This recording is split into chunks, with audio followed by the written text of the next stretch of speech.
अस्सलाम वालेकुम, मैं हूं डॉक्टर तहरीम जावेद और आप देख रहे हैं डॉक्टर तहरीम व्लॉग्स। अपने यूट्यूब चैनल में आपको खुशामदीद कहती हूं। इमरान खान की कॉल पर मुल्कगिर एहतजाज पाकिस्तान तहरीक इंसाफ आज करने जा रही है। कितना पावर शो कर सकेंगे देखने से ताल्लुक रखते हैं। IMF से क्या बात हुई इमरान खान साहब की, उस पर थोड़ी सी बात करेंगे। मोहसिन नकवी साहब क्यों इतने नागजीर हो चुके हैं पंजाब और वफाकी हुकूमतों के लिए, थोड़ी सी उसके ऊपर बात करेंगे। और इसके अलावा शेर अफजल मरवत साहब ने उनको पब्लिक अकाउंट्स कमेटी का चेयरमैन कौन बनने नहीं दे रहा, पार्टी के अंदर से ही कौन से लोग शेर अफजल मरवत की मकबूलियत से खाइफ हैं, इसके बारे में बात करेंगे आज के इस व्लॉग में।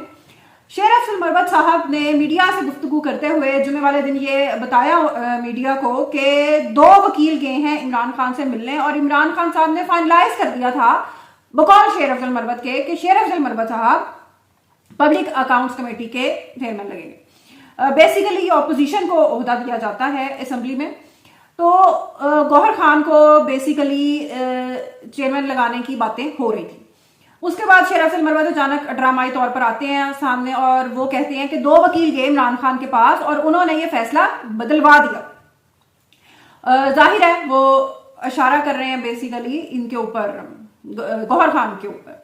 तो पार्टी के अंदर ये शेर अफजल मरवत चूंकि बहुत ज्यादा मकबूल होते जा रहे हैं लोगों में और अपनी इमरान खान साहब की तरह कुछ भी कहीं भी बोल देने, असेंबली के अंदर सिगरेट के कश लगाने और इस तरह की बेशुमार बेवकूफाना हरकतें कहें या इमरान खान साहब की तरह की हरकतें कहें, तो इन हरकतों की वजह से अवाम में बहुत मकबूल हैं और वजह मकबूलियत इनकी शुरू हुई थी बेसिकली बढ़ गया, तब से इन्होंने हम पीछे मुड़कर नहीं देखा और मकबूल से मकबूल ही हुए जा रहे हैं। तो पार्टी के अंदर जी साजिशें हो रही हैं शेर अफजल मरवत के खिलाफ और बाहर बैठे हुए लोग भी साजिशें कर रहे हैं। वजह सिर्फ यही है कि मकबूलियत शेर अफजल मरवत की किसी से हजम नहीं हो रही। सदारती इंतखाब इस वक्त हो चुका है और इसमें कोई शुबा वैसे मेरा ख्याल नहीं था कि आसिफ अली जरदारी के पास वोट्स महमूद अचकजई से कहीं ज्यादा थे। पख्तूनख्वा में तो आप जानते हैं कि स्टे दिया हुआ है पेशावर हाई कोर्ट ने, बहुत सारे ये जो मखसूस नशिस्तों का मामला है खास तौर पे इसके हवाले से, तो वहां से भी वोट्स कम हो जाते हैं। और बलोचिस्तान में भी पीपल्स पार्टी की हुकूमत बन चुकी है, सिंध में भी और वफाक में भी उनके पास अच्छे नंबर्स हैं, सेनेट में भी उनके पास अच्छे नंबर्स हैं। इसके अलावा नून लीग के साथ वो इत्तेहाद कर चुके हैं, तो कोई ऐसा शुबा वैसे था नहीं। देखने की बात यह है इसमें कि आसिफ अली जरदारी साहब इस बार बलोचिस्तान के लिए क्या करेंगे, क्योंकि सिंध के लिए तो उन्होंने जो कुछ किया है वो तो पिछले 15 साल से हम देख रहे हैं, तो बलोचिस्तान के लिए क्या करेंगे ये देखने की बात है। क्योंकि उन्होंने अपनी इलेक्शन से पहले वाली बात जो उनके इंटरव्यूज थे उनमें खास तौर पर कहा था कि चाइना, और अभी भी जो उन्होंने खिताब किया था उसमें भी उन्होंने कहा था कि चाइना बहुत ज्यादा खुराक की दरामद करता है और हम बलोचिस्तान को अगर हर दरखेज बना देते हैं, सरसब्ज बना देते हैं, वहां पानी का मसला हल कर देते हैं, और ताजिकिस्तान से उन्होंने पानी लाने की तरफ इशारा दिया था, तो अगर ये मसला हम हल कर देते हैं तो हम फूड बास्केट के तौर पर चाइना की हम काम कर सकते हैं। कितनी इसमें कामयाबी मिलेगी और बलोचिस्तान के अवाम को इसमें क्या मिलेगा, असल सवालिया निशान इसमें यह है कि उनको इस चीज में क्या मिलेगा। सदारती इंतखाब के हवाले से जुमे वाले दिन बिलावल भुट्टो और मरियम नवाज की तस्वीर बहुत ज्यादा वायरल होती रही और इमरान खान और पाकिस्तान तहरीक इंसाफ की तरफ से इनको अच्छे तरीके से नहीं देखा गया। वजह बिल्कुल साफ है, इमरान खान साहब कहते हैं कि मेरे खिलाफ ये चोर और डाकू सब इकट्ठे हो गए हैं और सियासत पाकिस्तान की बड़ी बेरहम है, शायद पूरी दुनिया में है लेकिन पाकिस्तान में तो शायद सियासत के लिए आपको अपने अंदर एहसास से मतलब आपकी कोई सेल्फ स्टीम या खुददारी वो नहीं होनी चाहिए। ना बिलावल साहब को इस चीज में कोई आर है कि मैं जा रहा हूं मरियम नवाज साहिबा के पास, साथ नदीम अफजल चंद साहब भी बैठे हैं और भी पार्टी के लोग बैठे हैं जिनको नून लीग ने मोहसिन नकवी के साथ इलेक्शन मैनेजमेंट करके बदतरीन तरीके से हराया। बहुत सारे ऐसे हल्के हैं, कम से कम पंजाब के 10 ऐसे हल्के हैं। FIR काटी गई पीपल्स पार्टी के कारकुनों के खिलाफ भी, इंसाफी दोस्तों के खिलाफ भी काटी गई और PP के कारकुनों के खिलाफ भी काटी गई और विक्टिमाइजेशन की गई, लेकिन कोई मसला नहीं है। अता तारड़ से 15,000 वोटों से बिलावल को हरवा दिया गया, लेकिन कोई मसला नहीं है।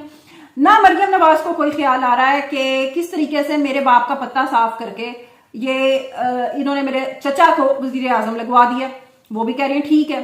तो वो कह रही है कि ठीक है ना, मैं तो वजीर आला बन गई हूँ ना, कोई बात नहीं, मेरे अब्बा जी तो 3 दफा वजीर आजम पहले ही बन चुके हैं, तो सियासत के लिए आपकी इतनी मोटी खाल होनी चाहिए।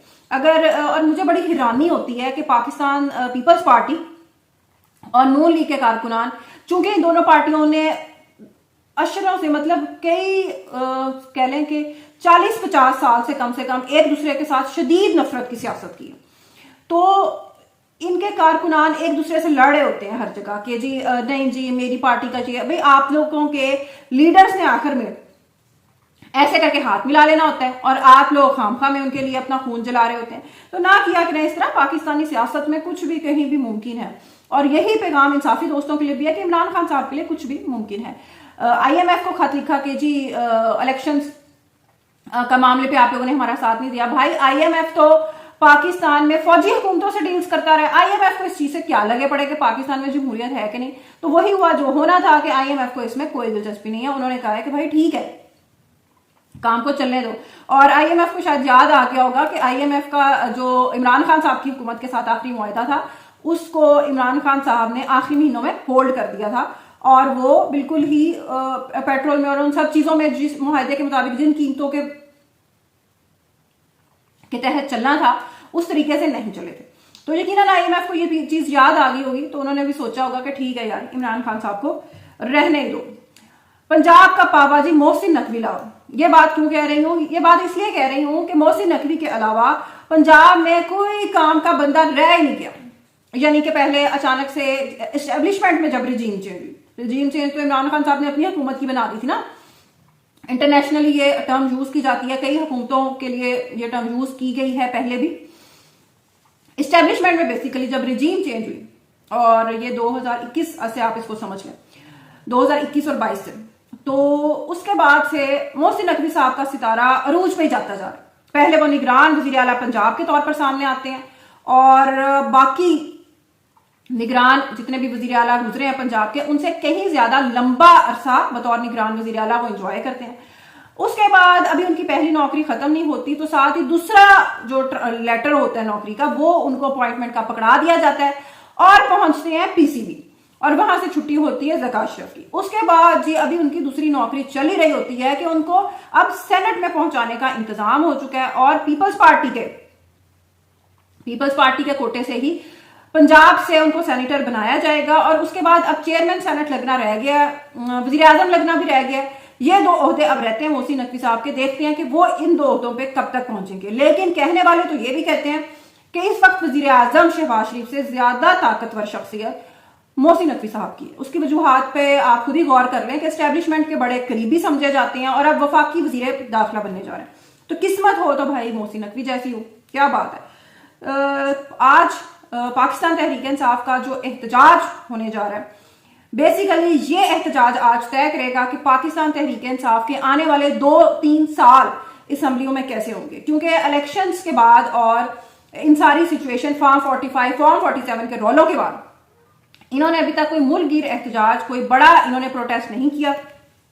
बेसिकली टेस्ट केस है पंजाब में खास तौर पर और वफाक में, कि कितना बड़े पावर शो पंजाब में करने में कामयाब होती हैं। पख्तूनख्वा में तो मेरा ख्याल है कोई इसमें शक रह ही नहीं गया उनकी एबिलिटीज में, लेकिन Punjab is obviously a test case for Maryam Nawaz as well as for Punjab Pakistan Tehreek Insaf. इंशाल्लाह अगले ब्लॉग में मिलेंगे। अल्लाह हाफिज।